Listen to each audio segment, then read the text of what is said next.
It's over 9,000!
Welcome, Super Elite Warriors, to Final Forum, a podcast for the discussion of all things Dragon Ball. I am your host, Jelli, an elite recruiting member of the Frieza Force on a mission to find the best warriors from across the galaxy to join the greatest army of all time, and I am joined, as always, by my new recruit co-host.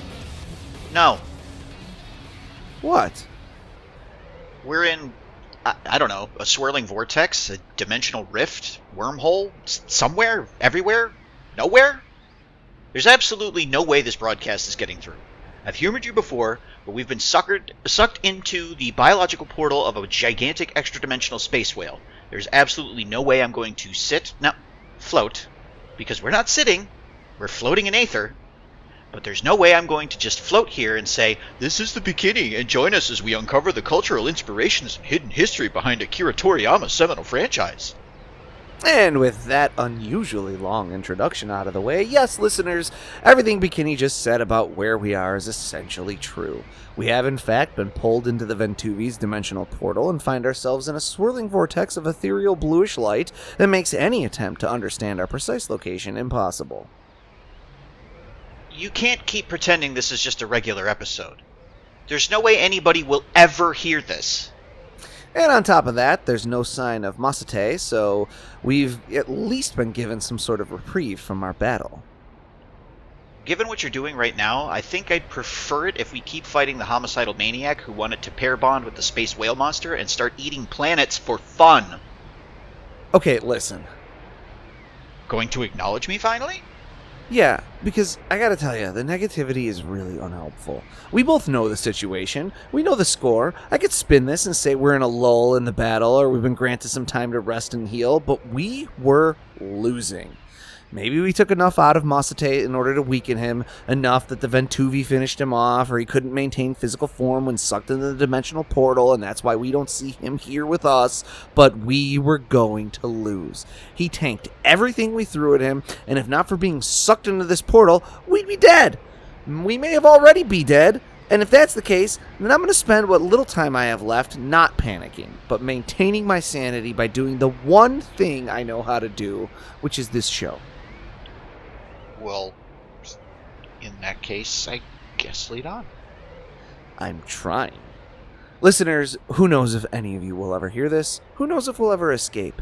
As of right now, we see literally nothing but each other and swirling blue light. So while we lick our wounds and heal from battle and try to formulate some kind of escape plan, we'll get into this week's topic.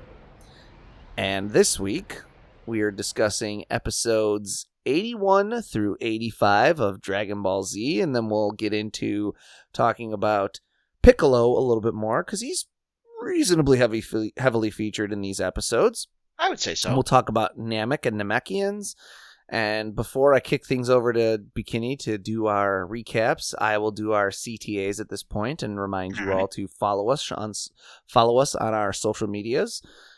Blue Sky, especially, is where we tend to be most active. You can search for Final Forum Podcast on Facebook, on Instagram, on Twitter, on X, on Blue Sky. I think we're on pretty much every social media site. If you're struggling to find us, look for Final Forum Pod, and you can follow us there. Once you've done that, give us a rating and review, please. It absolutely helps us, and it makes me feel real good when I see them come in. It's true.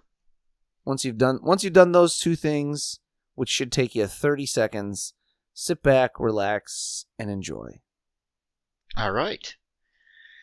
So, we've got a couple episode recaps to get through. We're going to start with episode 81, titled Deja Vu. So the fight against Frieza continues, with Piccolo joining the battle. Or, I guess, taking over would be more accurate. Kaio-sama, Tien, and Yamcha are worried that Piccolo's newfound strength won't be enough, and they'll lose their chance at resurrection. Vegeta and Krillin share similar sentiments, but Gohan is pretty sure. The fight starts quickly with a fairly even display of martial prowess. The clash, so powerful they are generating small tsunamis in all the water that is covering the surface of the planet. And it's Piccolo to land the first blow, but Frieza swiftly takes revenge with a brutal energy blast combo into the side of a cliff. Ouch. Piccolo survives, but only by the skin of his teeth. Vegeta tries to make a break for it, but his speed is no match for Frieza's. He tries to run away. Frieza just cuts him off. Dende has been unable to take his eyes off him. He looks so much like Nail. I wonder why. The fight gets subnautical for a bit, then Piccolo loses a game of peekaboo. Piccolo, however, still seems completely unfazed by all of this. As he goads Frieza, his speech changes ever so slightly, raising Frieza's recent fight with Nail in his memory. It reminds us how much of a jerk Frieza is, which is kind of hyping us up for the beatdown, so I'm here for it. Piccolo decides to go full strength and starts melting minds.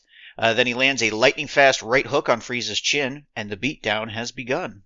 Which brings us now to episode 82, titled Frieza's Second Transformation. So if we ignore the title, it would seem Piccolo is doing quite well against Frieza, with everyone, including Goku, cheering him on. At least until Frieza starts to take it seriously.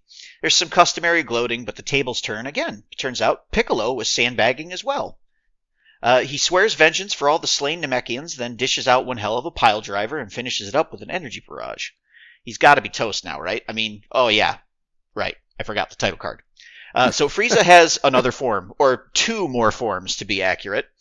Frieza congratulates our heroes on forcing him to use another transformation, with this one taking a bit more of an alien vibe.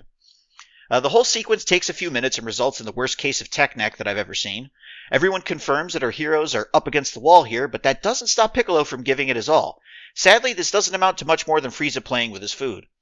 The writing's on the wall, but Vegeta notices Dende, and Plan B starts to formulate in case this fight can't be carried to term. He wants Krillin to blast him half to death so he can be healed and come back stronger. Will it be enough to save Piccolo, and now Gohan, who has rushed into the fight? Bringing us to episode 83, titled Another Transformation. So, Alien Frieza is a wall that's just too tall for Piccolo to climb. Gohan's trying to help, and Vegeta's looking for a way out. Gohan's strength is a bit of a shock to everyone, with the Mighty Blast pushing back Frieza until he decides to, I guess, use his tail to push back a little harder. Piccolo even swoops in to bail Gohan out of the reversal. The spike in power concerns Frieza, however, he quickly deduces Gohan's parentage as Saiyan. He denies his fear of the Super Saiyan legend, to himself mostly. All the while, Vegeta's trying to cheat code his way to victory via surprise appendectomy. Frieza decides to put the whole thing to bed with yet another transformation, his ultimate form. Everyone expects an even uglier, bulky form, but what we get instead is sort of like the Apple iMac of character designs. Luckily, the upgrade takes time, and Krillin ultimately sees sense, and Vegeta tries to cash in on his sweet health insurance. Dende declines him for being out of network, however, and a genocidal maniac. He's a genocidal maniac, and he, opts to go help Piccolo instead. Now, the boys argue on Vegeta's behalf, and ultimately even Piccolo sees it as the only way forward. Dende does as he's told, and then gets kicked for it. For doing the thing that he was asked to do by the guy that wiped out his people. It's fine, though, because he's a Super Saiyan now. Which leads us to episode 84, titled Dende's Demise, as if he hadn't been punished enough in the last episode. So the new Frieza iPhone just dropped, and everyone's dropping Nokia bricks. First order of business for Frieza, getting rid of that pesky white mage. No more revives. Now the injuries are going to stick. What's worse is none of the Z-Warriors even saw it coming, or could do anything to stop it. Somebody needs to start playing taps. Piccolo, Gohan, and Krillin try to mount a counterattack, but Gohan nearly gets wiped out instead. Saved at the last moment by Vegeta. Turns out his suicidal plan might pay off. He truly believes he's become a Super Saiyan. We also get a kind of sick, spot of animation here, where he's powering up to his Super Saiyan potential, and it looks sick. It's awesome, great art. which, again, mostly padding, but it's really pretty padding, guys. Yes. Vegeta screams, Frieza watches, bemused. Vegeta begins his barrage, but strangely can't land a single hit. It would seem that Frieza hasn't even been trying up to this point. And that brings us to our last episode for the week, episode 85, titled The Renewed Goku. So it sure looks like Super Saiyan Vegeta's a bust. I'm sure Vegeta will handle it, however, in a healthy manner, and this won't become an emotional wound that results in some very toxic life choices. He tries to compensate with a bunch of energy blasts, but it doesn't seem to do much other than bait Vegeta into almost killing his enemies. He tries an oversized singular blast, but Frieza just kind of bends it like Beckham right back in his face. It's definitely lights out for our heroes unless something big happens. Vegeta can only tremble in fear and frustration. Frozen in place, he takes a vicious headbutt to the chin, followed up by a tail spike. He lands in the water, but Frieza's not done with him yet. He fishes Vegeta out of the mud after cosplaying as Moses, and the torture continues, but he decides to do it right in front of the other Z-Warriors' faces. Frieza goads them to do something to stop it, but as we already know, there's absolutely nothing they could do. As time is running out for Vegeta, Goku's egg timer goes off. He's now been healed, and he's gotten his near-death Zenkai as well. Maybe he's the Super Saiyan now. Guess we'll find out. In roughly 10 more episodes. I think it genuinely is. I think it's 10 more episodes before he goes Super Saiyan.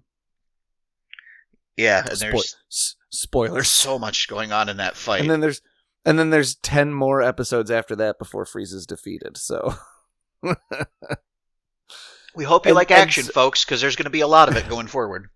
And so that's where we get into the things in these episodes that I didn't like, because generally I did like them, but what I didn't like was and this is where you get the issue of, in terms of timing, they didn't put a full filler arc anywhere, because you kind of couldn't, right? Yeah. After you did the fake Namek arc, once you get to Namek, there's not really room for a filler arc anywhere.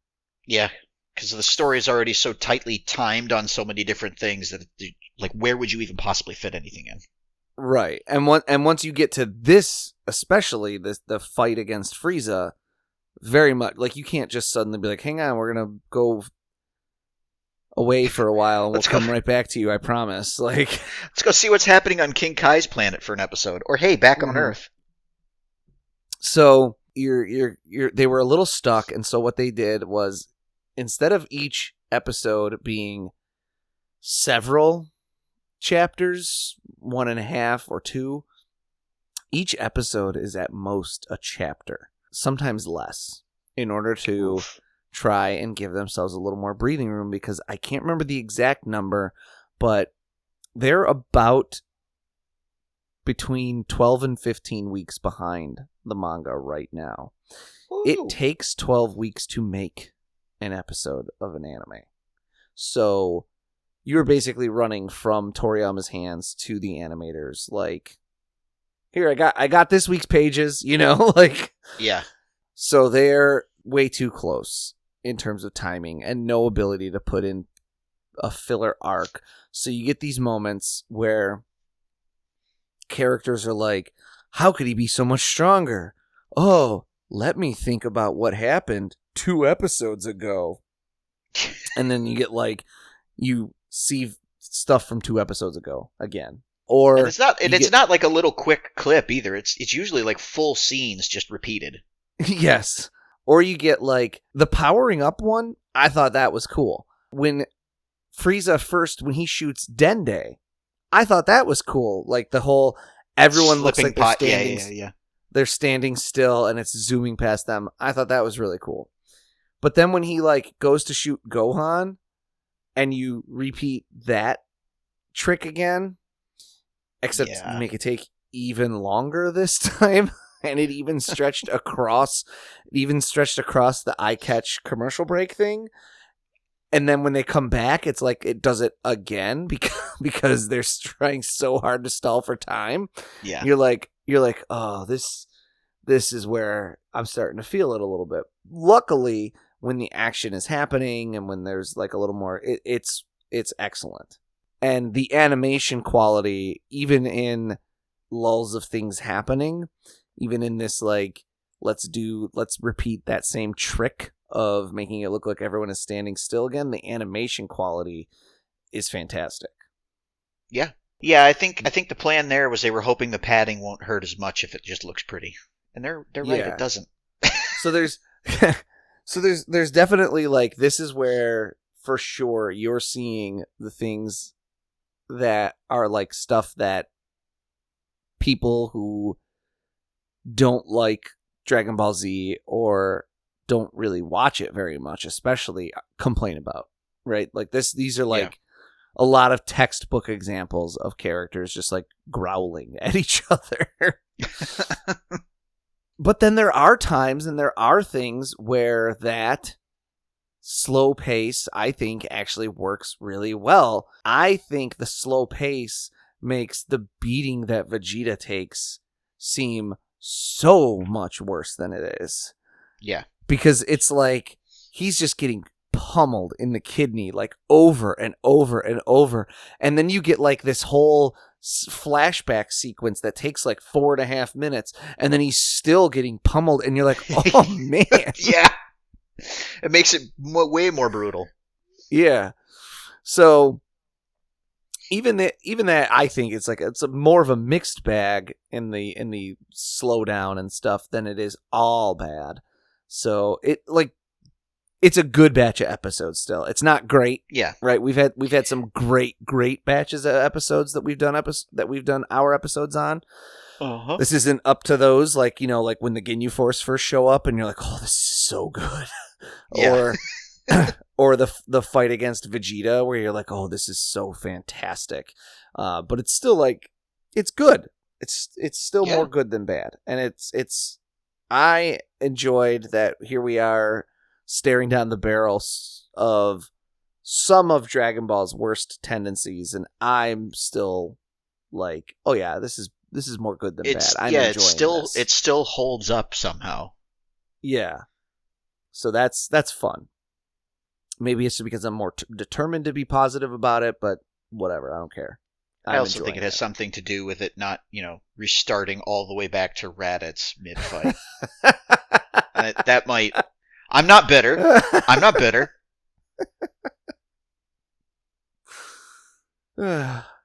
Yes, and then you get all the way through everything again, and you get like 4 more episodes, and then back to Raditz. It cuts back again. I don't know how younger me survived that second one. I don't know. Times were different, for sure. Oh yeah. So, yeah, let's get into today's topic. So we're going to talk about Piccolo, which I know we've already done, but hang on. And we're going to talk about Namek and Namekians. Now, we've already talked about Piccolo, obviously, but this time we're going to recontextualize him a little bit. As the story has done, because he's no longer Demon King Piccolo. He's Piccolo Jr., so let's talk a little bit about what that means. We discussed this a little bit in the Demon King Piccolo arc, but Piccolo's ability to create children had its roots in Asian demonic lore, where one could not create something higher or better than themselves, either more good or more evil. They can only create things that are, at most, one's equal. Demon King Piccolo, wanting to not ever be bested by his children, always created inferior beings, hence why they weren't exact copies like most Namekian children are. He's holding something back and creating a bastardized offspring. Piccolo Jr., on the other hand, is that perfect copy. He's what Shintoists call a bunshin. A bunshin is an avatar or embodiment of one's consciousness that enters another medium. It's an other self or an alter ego, which contains not just the attributes of that person, but their memories and consciousness. It's similar to Buddhist reincarnation, in which the consciousness enters a new body, but there's no destruction of the memories or clouding of the mind beforehand, like what happens prior to reincarnation. Now, Kami underwent something called bunrei, or spirit split. The nameless Namekian, before he became Kami, purified his soul, but not merely by meditating or praying his darkness away. He forced himself into two people and created his own Bunshin. At the moment they're created, Kami and Demon King Piccolo actually have the same memories, the same consciousness, the same spirit. They're the same person, but one of them is good and one of them is evil. They are different polarities of the same mind. So Demon King Piccolo is the completely evil. He's got all the same memories as Kami, but he sees them all in a negative light, and Kami has all the same memories as Demon King Piccolo, but he sees them all in the more positive possible light that comes out of them. I could actually, you could probably do a really good, and I'm sure there's probably are really good, like a sci-fi movie or something about something like that, like two people with the exact same experience, but one of them sees every negative piece of it and one sees every positive. You could probably do some cool stuff with that. I could see that. But now Demon King Piccolo then creates a child. This one is imbued with all his equal level of potential and then transferred his consciousness to that body totally. But from the moment of creation, Piccolo Jr. has different lived experience than his father and is a different person. Piccolo is a child now growing up in the world. His ultimate lived experiences are different from those he initially had, hence why Piccolo is different from his father. It's important to understand while this is somewhat similar to reincarnation, it's not exactly the same, so let's talk a little bit about reincarnation. Yeah. So, reincarnation is when the consciousness migrates from one body to the next after death. This can be animal, human, even other such things like demon or kami. It takes place within one of the three realms of heaven, earth, or hell. The general goal of Buddhism is to refine oneself via continuous reincarnation until one can achieve enlightenment and transcend the confines of their three realms by becoming a Buddha. Obviously, people cannot know when they will die and be reborn, but well-practiced Buddhist monks believe they can foresee their death, and with enough practice, even choose when they will reincarnate. This is a skill reserved only for the most well-seasoned practitioners, especially the Dalai Lama, the spiritual leader of Tibet, who chooses not to attain and escape the cycle of suffering and rebirth, but instead chooses to return one more time to continue teaching Buddhist law and offer survival to others. When he believes he will be reincarnated, he tells his followers where to go in order to find his reincarnated body and awaken its memories to become the next Dalai Lama. This is the Dalai Lama's mind stream continuing through additional lives. What's a mind stream? Well, a mind stream is the continuation of consciousness. It's different from yourself, which changes over time based on your experiences. It continues on to your reincarnated selves over time. Think of how the water in a river flows into different tributaries, into lakes, evaporates into clouds, becomes rain, then you can be rained down and join a different river. Or how the Olympic flame is passed from torch to torch. It's the same flame, but it burns on in a new vessel over time. Buddhists believe that the mind stream of all of our past lives continues on through us, but we've been shrouded at birth, and it is only via intense cultivation that we can gain access to that mind stream. Piccolo Jr. is a little different from most people. He's given access to this past life from birth. He remembers and has experienced everything Demon King Piccolo has. Taoists would equate this to a master passing his dan to a disciple upon his passing. Taoist priests only select one, maybe two disciples to teach, and when it comes time for them to pass, they will summon their dan from their abdomen and spit it out in the form of a pellet for their disciple to continue cultivating. And it's sort of like only Taoist priests who have not achieved complete consciousness with nature and complete oneness with the Tao will do this. So it is an unrefined thing that is partially refined that they're giving onto their disciple, who then can refine it further and actually gain. So the student can outpace the master, right? I see. It's like an accelerated learning course. Yes. Now this is just like this is just like Demon King Piccolo spitting out the egg that birthed Piccolo. He is cultivating it from his abdomen. He's spitting it out. And just like the Taoist disciple continues refining and cultivating Dan and becomes an even greater master than their teacher, Piccolo has the potential to become far greater than his father. So Shintoist Bunshin ideas mixed with Buddhist reincarnation concept and Taoist teachings about Dan pellets and swirl together to make this sort of new kind of take on Piccolo. So if this whole holds true, then why is Piccolo capable of change and ultimately becoming a hero? He should just be Demon King Piccolo reincarnated, but younger. And to an extent, that does hold true, at least initially. He's pretty much evil, although while his father spoke in a more proper way and used certain pronouns, oh my god, I said the word. I said pronouns. Demon King Piccolo uses, I forget the pronoun he uses to describe himself, but it is one that like proper noblemen use. Piccolo Jr., his dialogue is more brash, and he uses pronouns reserved for boisterous young men, specifically Ora, which I think is also what Goku uses when he's using his I pronoun. And Ora is Ora, like Ora Goku, that's reserved, and Goku does it because he doesn't know any better, because he's just some dumb hick. Do you watch I Think You Should Leave? No, I haven't seen it. Oh, you haven't seen I Think You Should Leave? Oh. All right, I'll add it to the list. They think I'm just some dumb hick. They said that to me at a dinner. But so Goku's just a dumb hick. He does it because he doesn't know any better. Piccolo is doing it because he's young and brash, and he knows that's why he should use it. But so why... We see Piccolo change through the 23rd Tenkaichi Budokai, and especially then when he's with Gohan. So why do we see this? Well, when Goku punches through Demon King Piccolo, he punches straight through the Ma symbol on the demon's chest. Goku is at this point obliterating a part of Piccolo's evil karma. Some portion of that does not get passed on to his son. His son is created to some extent without all of the sins of his father staining his soul. Additionally, the experience of dying has changed him slightly. He has, to some small extent, seen the error of continuing in the path of evil even in spite of being beaten, and has learned from that experience. Combine that with Piccolo being forced to be around and allied with Goku, and this small capacity for change becomes a major change of ideals, because Goku has the ability to change those around him for the better.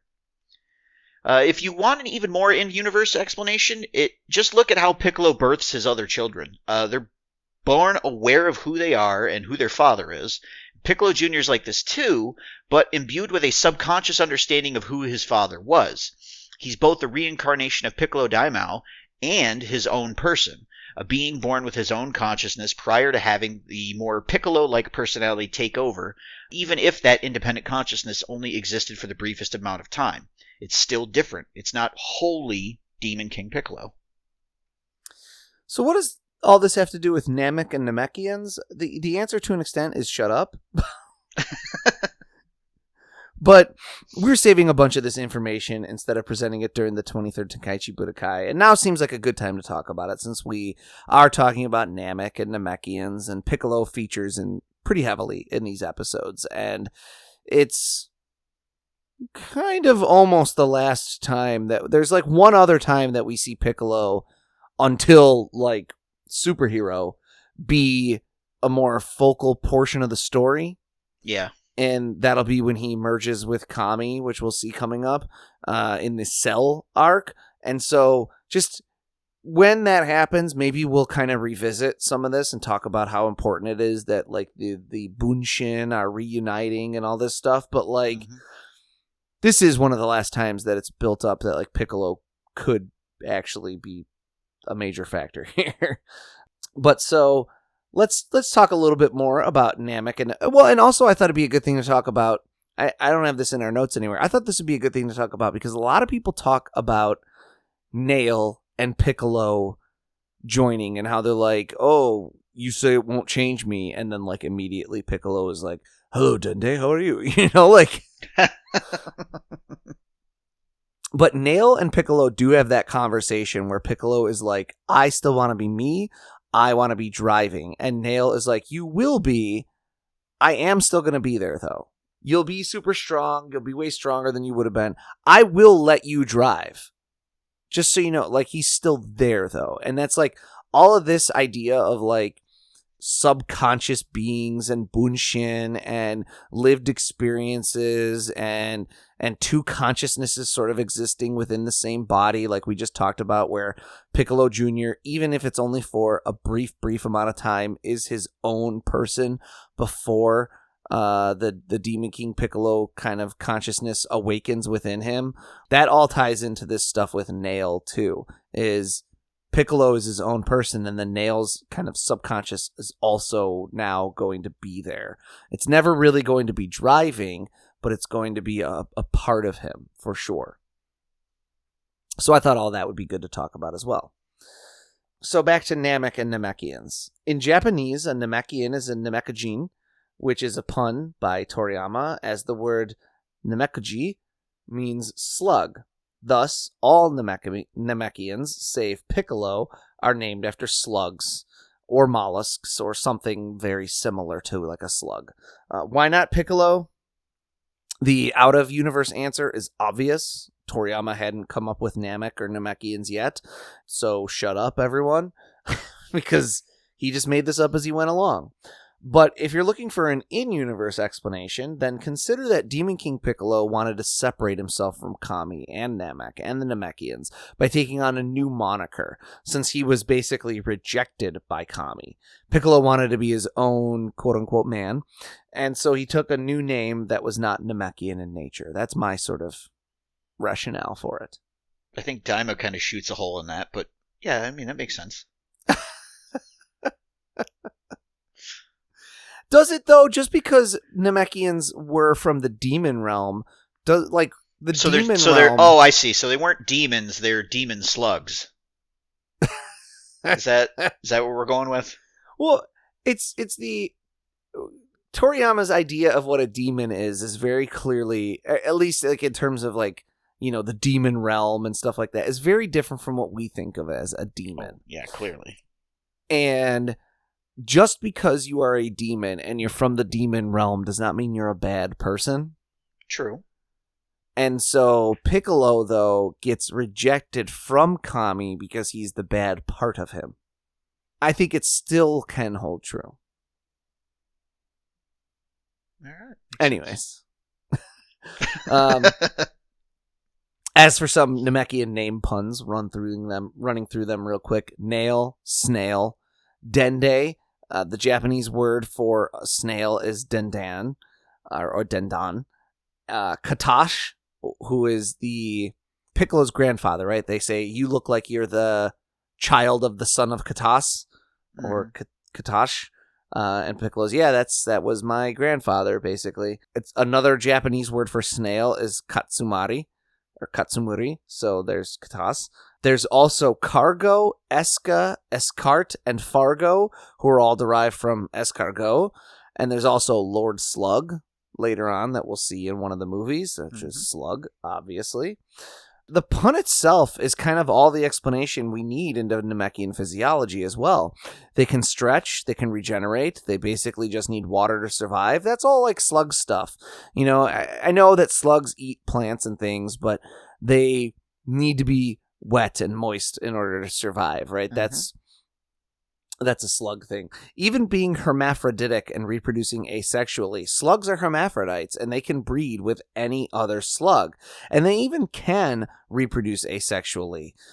They prefer sexual breeding. Who doesn't too?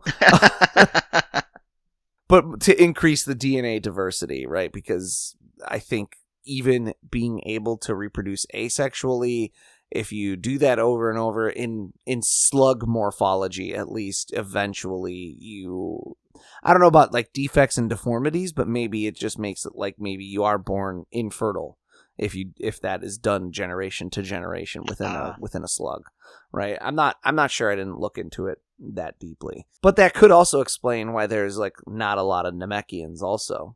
Still, Toriyama probably like heard about slugs as hermaphrodites as like a fun fact somewhere, and when making his slug aliens kept as much of them like slugs as he could, which also helped them feel even more alien. Now, does that mean that Namekians are vulnerable to salt? Yes, obviously. But only one salt. Which one? Just a salt. Oh. Oh. Like Frieza's doing to Piccolo right now. I get it. Assault. But yeah, no, if you're ever caught in a fight with Piccolo, just throw a handful of salt at him.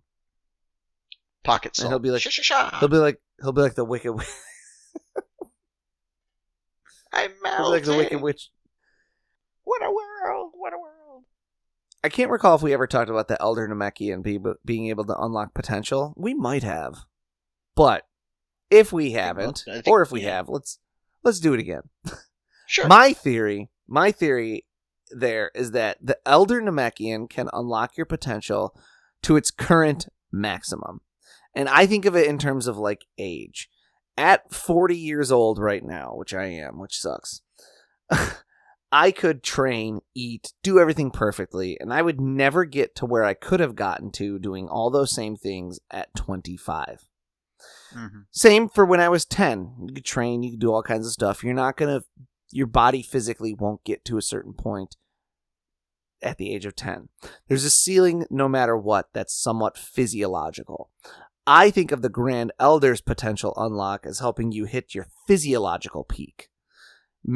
At that moment in time. Meanwhile, Sure. I think of Elder Kai's unlock as being more spiritual.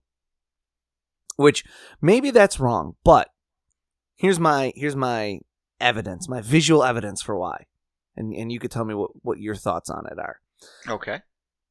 When one person is laying their hands on you for like 30 seconds and unblocking something like a healer would, or something like that, right? Where they're Okay. demons come out, like or anything. They're doing a physical change to you, while the other person requires a more intense meditation and concentration. You need to sit in that spot while I like hold up my hands. I'm not touching you, but I am changing the way you gotta use the sword. I am changing the way your spirit works, changing the way you harness your energy. I'm changing the way energy flows through you. That is more spiritual. It feels right to me.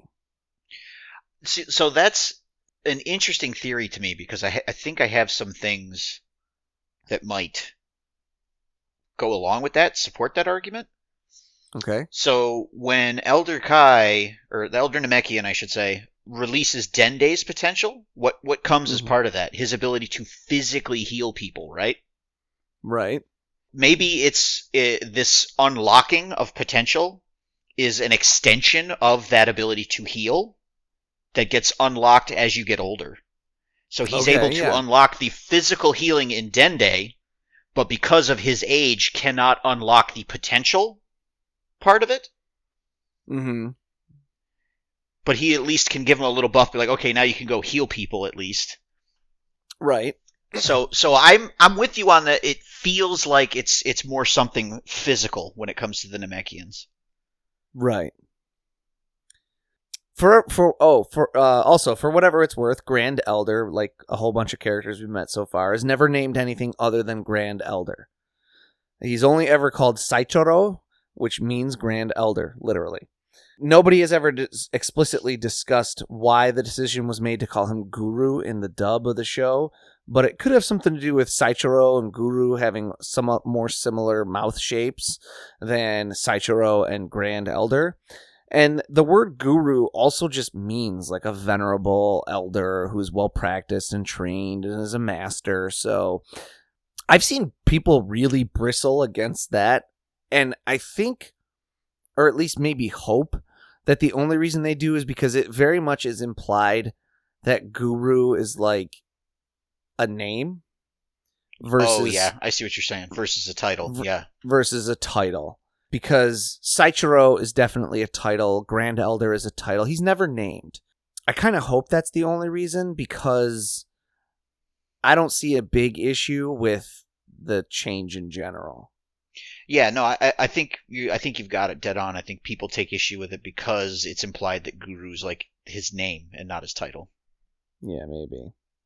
He has some of the most Yoda coding of any character, except he's gigantic. This is probably Toriyama just playing with expectations a little bit. We've seen a lot of venerable old masters in this show so far that have been more diminutive characters like Roshi and Korin, and even King Kai runs on the smaller side. But then here comes Grand Elder Namekian, and he's huge. I got a same idea, Star Wars, but what if instead it's just like a really nice Jabba the Hutt? You know, that could be a thing too. Because he's got like the manservant, right? Yeah. And a little tiny servant, which is what's that character's name? I can't remember. Scrumulus Scrumbles or whatever. You know, the little thing that the little rat looking guy. Yeah, that guy. His name is like, and I know a bunch of people who are probably like shouting at me about what his name is, but it's like Scrumulus Scrumbles. That's not the actual name, but it's hit us not up on the that socials, far. folks. Tell us what it is. It's Salacious B. Crumb. Oh, Salacious Crumb. Excellent. He's a Kowakian monkey lizard. But I like that the species of the alien creature is monkey lizard, implying that there are regular monkeys and regular lizards known to that people. But so yeah, Grand Elder has his manservant, Nail, or now what's the manservant? Scantily clad manservant, I might add. What's the servant guy for Jabba the Hutt? The guy with the Bib Fortuna, the big head tail. Yeah. Bib Fortuna, Bib Fortuna, and Nail, and then Salacious B. Crumb and Dende. All we need is Bulma in a metal bikini. Vegeta would like that. Sure. Fan artists. There you go. There you go. I've just hit us up on Blue Sky. Just tag us on every one. I've just given you a free prompt. Fan artists. I'll bet money that's out there somewhere. But I could genuinely see that. We know he liked to like flip things and do opposites, right? So I could totally see him being like, "Oh, I really like that Jabba the Hutt guy, but what if he was good?" That's what I'm saying. That works for me. So I don't know anything else on Namek and Namekians? Any other like fan theories you've ever heard, like that we could pick apart and poke holes into or have fun with? No, not. I think the Star Wars one was probably the most unique one I've heard. The one with Nail, like joining with Piccolo and people saying that's not going to change me, is it? And then it immediately changing him is one that like I've seen a lot of, but I also think it makes more sense once you've got the context that we just kind of went over. Yeah, and also like Piccolo had that capacity for change in him anyways. Like, true. He was already kind of like he had already been handed over to King Kai at this point, so it's almost like he'd already been deemed to be good. True. So, like when I guess Vegeta, sacrificing your life for a toddler is a pretty good cheat code for getting all your sins forgiven. Like when Vegeta ask Yusuke Urameshi. Like when Vegeta has the halo in the Majin Buu arc, and Goku's like, or what do they make the wish that says like, I wish everyone good was brought back to life, and Vegeta's halo disappears, and Goku's like, oh, Goku's like, verdict is in, buddy, you're a good guy now. It's like it's above my pay grade now. You got to do the right thing. So yeah, that's Namek, Namekians, DBZ Piccolo. I thought that was like a cool bit of context and conversation to have around this version of Piccolo, because he's not the Demon King anymore. Yeah, no, it was good. I liked it. So things we'll be talking about, because we have like there's like still like 20 episodes left in this arc. So some things that I want to try and float out there that we can talk about, and this way I can kind of remind myself is like, we can obviously do a Frieza episode, we can do a Super Saiyan episode, and at some point what I do want to talk about at least a little bit is, and maybe it'll only be a very brief conversation, but I want to talk about how we've seen a shift in colors of blood from from it mostly being red to like Namekians bleed purple now, and sometimes green, depending on what they're doing. Frieza bleeds, I think, purple. Mm-hmm. I think Ginyu does as well. Yeah, and I think Namekians is like the one to kind of hone in on, because Piccolo used to bleed red and now bleeds like purple, and that's where I think it is from a, I don't want to say exactly censorship point of view, but I think to a certain extent, yes, censorship type of mentality. So we'll talk about that though. Yeah, or at least I want to. So trying to remind myself. There, feeling any better? In what way? Mentally, physically, emotionally? Yeah, any of them. No. But I feel like there's potential to feel better physically. A little more rest, maybe, and we'll get there. I feel like if I can feel throbbing and pain, which means we're still here, we're still alive, and that my adrenaline has subsided and healing can now start. So maybe if we take some time and rest, we'll gain enough strength back to figure something out. Well, that's the kind of positivity I was hoping this past hour would breed. Yeah, but will it amount to anything?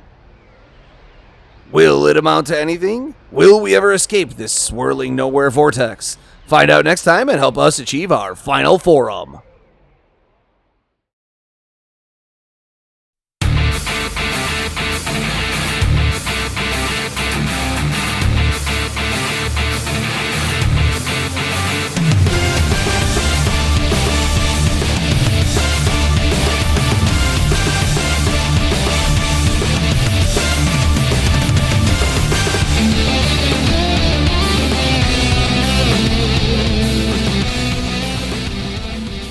Final Form is written and produced by Tom Gwelly. It is performed by Dan Kinney and Tom Gwelly.